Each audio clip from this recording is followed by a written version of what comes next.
If I'm easy work, I heard him say I'm easy work. If I was easy work, you would take all that money that he's offering you. But yet and still, he want 200 million for Benavidez, and he want 150 million to fight me. So that just lets me know right there that I'm a threat to him. I'm a threat to him. I'm a threat to his legacy. Recently, Terence Crawford shared his thoughts on newly released training footage of boxing legend Canelo Alvarez. Known for his intense preparation and dedication, Crawford reacted to Canelo's rigorous training, sparking excitement among fans about a potential showdown between the two champions.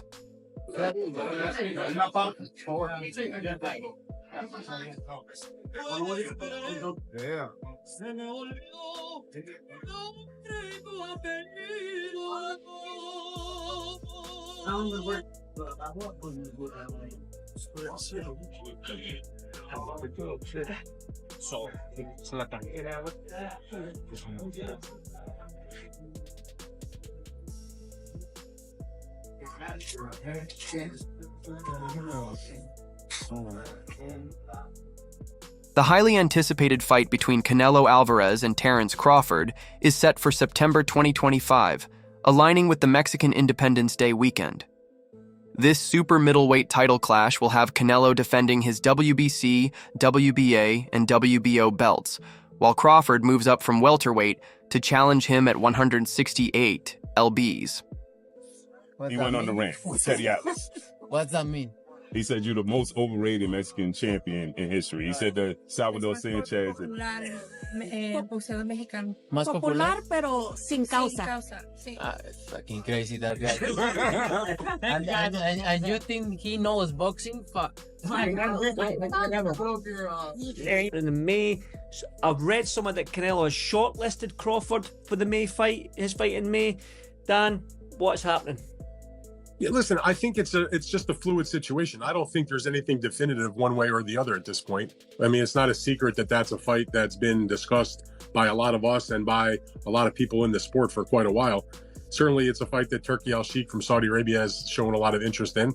And of course, if it's going to get made, someone's going to have to put up a lot of guaranteed money. And he's probably the person that's going to do it. He's obviously been working closely with Terence Crawford. He was involved with Terence Crawford's last fight that took place in August when he fought Israel Madrimov.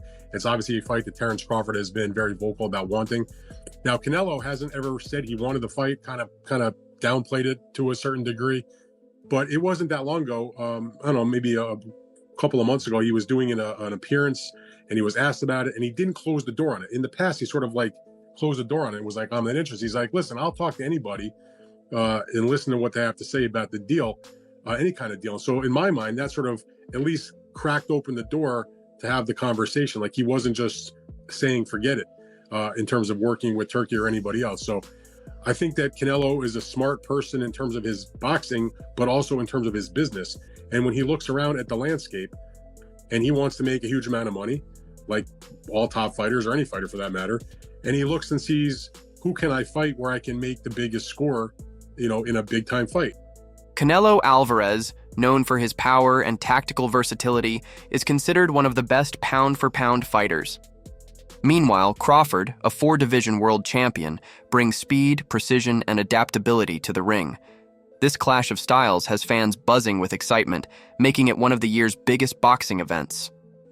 When Terence Crawford said that he moved up and won, and Canelo moved up and lost. They talk all the crazy stuff about me going up and having a tough time, but he went up in weight and lost. That's the difference. I went up weight and won. I don't think that was a strong point because Canelo Alvarez actually moved up and won. I mean, he moved up a lot of weight classes, but if you want to talk about light heavyweight, he moved up and he beat Kobe. Then he moved up again and he lost to Bill. Terence Crawford, on the other hand, he moves up to 154. He won 115, 113, but it was against an 11-0 Madrimov who didn't really have much of a resume. Right. But there's a difference, to be real. I mean, Bivol is a Hall of Fame.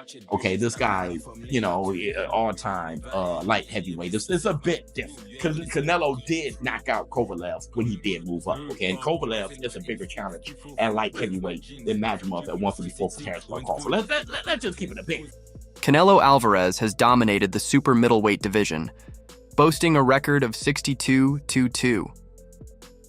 His ability to excel in higher weight classes, combined with his power, agility, and experience, makes him a tough opponent for anyone.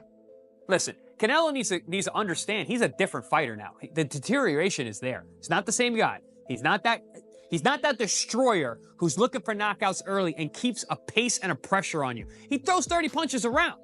You're not the same guy. So telling everyone you're going to knock them out and then going into, 6 decisions in a row now?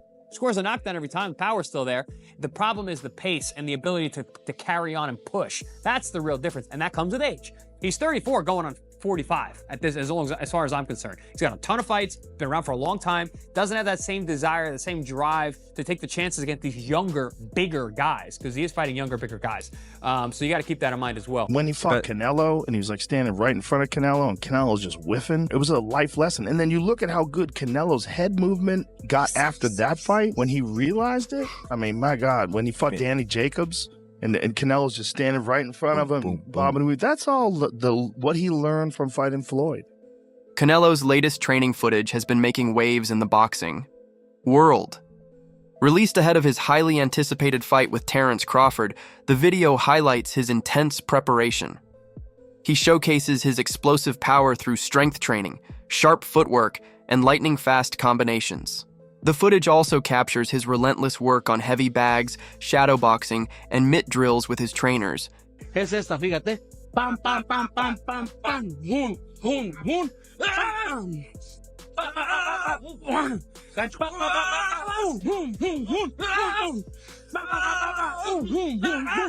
Digo.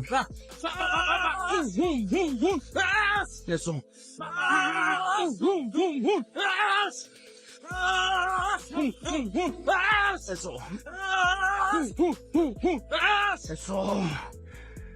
Canelo's dedication is undeniable. He's leaving no stone unturned for this historic matchup. Fans and analysts are eager to see how this intense training will translate in the ring against Crawford. With this fight being one of the most anticipated in boxing, Canelo is clearly bringing his A game, adding to the excitement.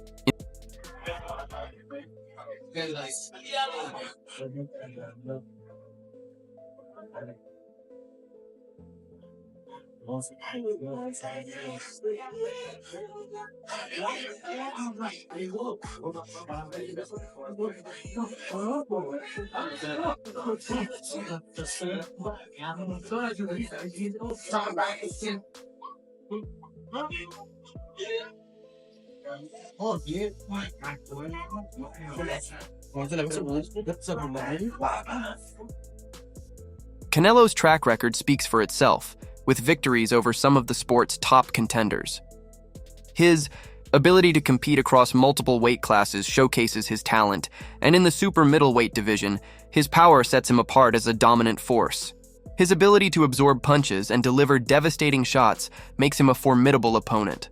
I mean, you fought Floyd Mayweather at what? You're 23? 23. That's so fucking young. Yeah. What was that like? I trained so hard, and now obviously I try to beat him because, you know, if you beat him, you want to be the best in the world at 23. What do you think was so impressive about him? His experience, he's so smart. He have everything in a fighter, a complete fighter. He don't have power in the punches, but when you that kind of fighter, you don't need it. You think that was the toughest fight you faced? No. What do you think? I think it's tough fights and difficult fights. That was a difficult fight. Canelo is beating these guys with all 5 layers of defense. Number 1, feet. Number 2, elbows, hands, shoulders, and the mind. This is exactly how both of those guys got to the highest level of boxing supremacy. Canelo Alvarez means to the Mexican fans what Floyd Money Mayweather meant for black people. 50 wins in boxing, no losses, no draws. And follow for more. Beyond his power, Canelo's agility and ring IQ make him a well-rounded fighter. His head movement, defensive skills, and counter-punching precision are exceptional. His experience against elite competition has sharpened his adaptability in the ring, and his recent victory over Edgar Berlanga further solidifies his position as a top-tier fighter. I'll say he is the hardest, for sure. one of the fighters that hit very hard was Angulo. You know, he's a Cuban guy and he punched very hard too. So I'll say both of them are like the same, but you know, with Canelo, I was just mentally ready for his shots. You know, I already told myself, I know I'm gonna get hit. I know I'm gonna get hit on my chin, but it's, you know, I gotta bite down on my mouthpiece and push. You know, and look what happened in the third round. I got hit with a left hook. We be practicing in camp the whole time, you know, keeping my right hand to my chin. And I wound up just moving and he connected right on my chin. And you see how I punched my glove, you know, that's like a thing for me when my last time when I got dropped, I was punching my gloves. I'm like, damn, I got hit with a shot. I'm not supposed to be on the floor. But, you know, it comes to boxing. You know, the greats done got dropped, you know, got hurt. But it's about how you come back and respond. Of the world, Mexico versus Puerto Rico, Saul Canelo Alvarez versus the chosen one, Edgar Berlanga.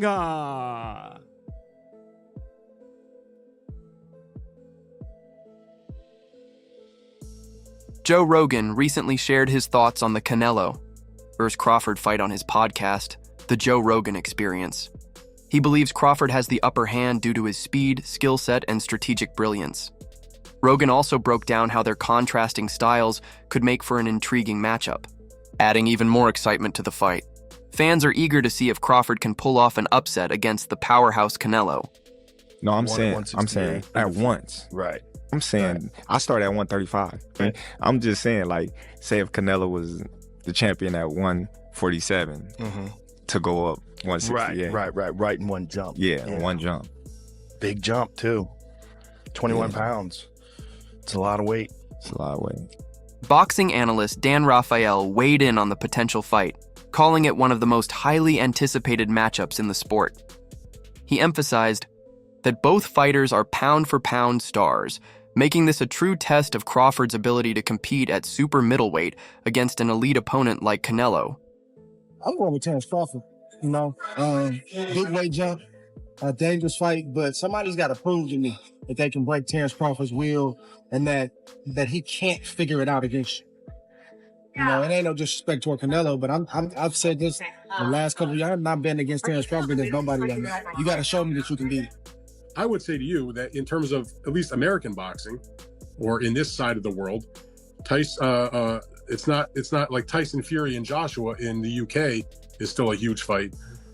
It doesn't mean a lot in the United States. Likewise, I don't think Canelo and Crawford is necessarily a huge fight in the UK, but here in the United States, it's probably the biggest fight that you could make of what's out there. Mm-hmm. He doesn't have a lot of guys in the super middleweight division that are going to be intriguing that much to the public, I don't think, right now.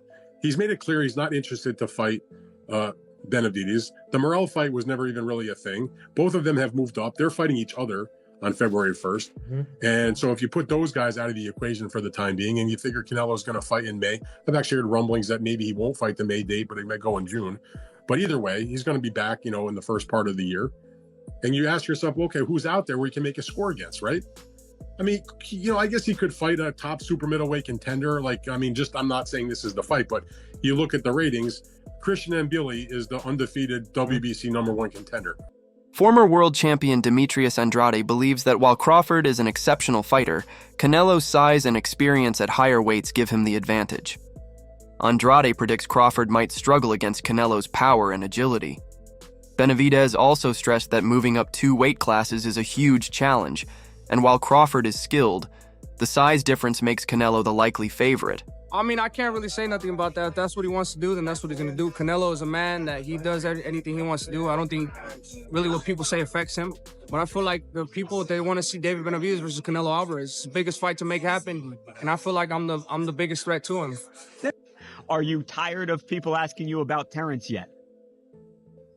No, look,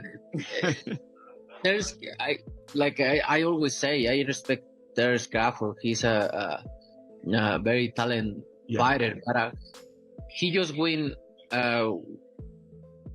one big fight.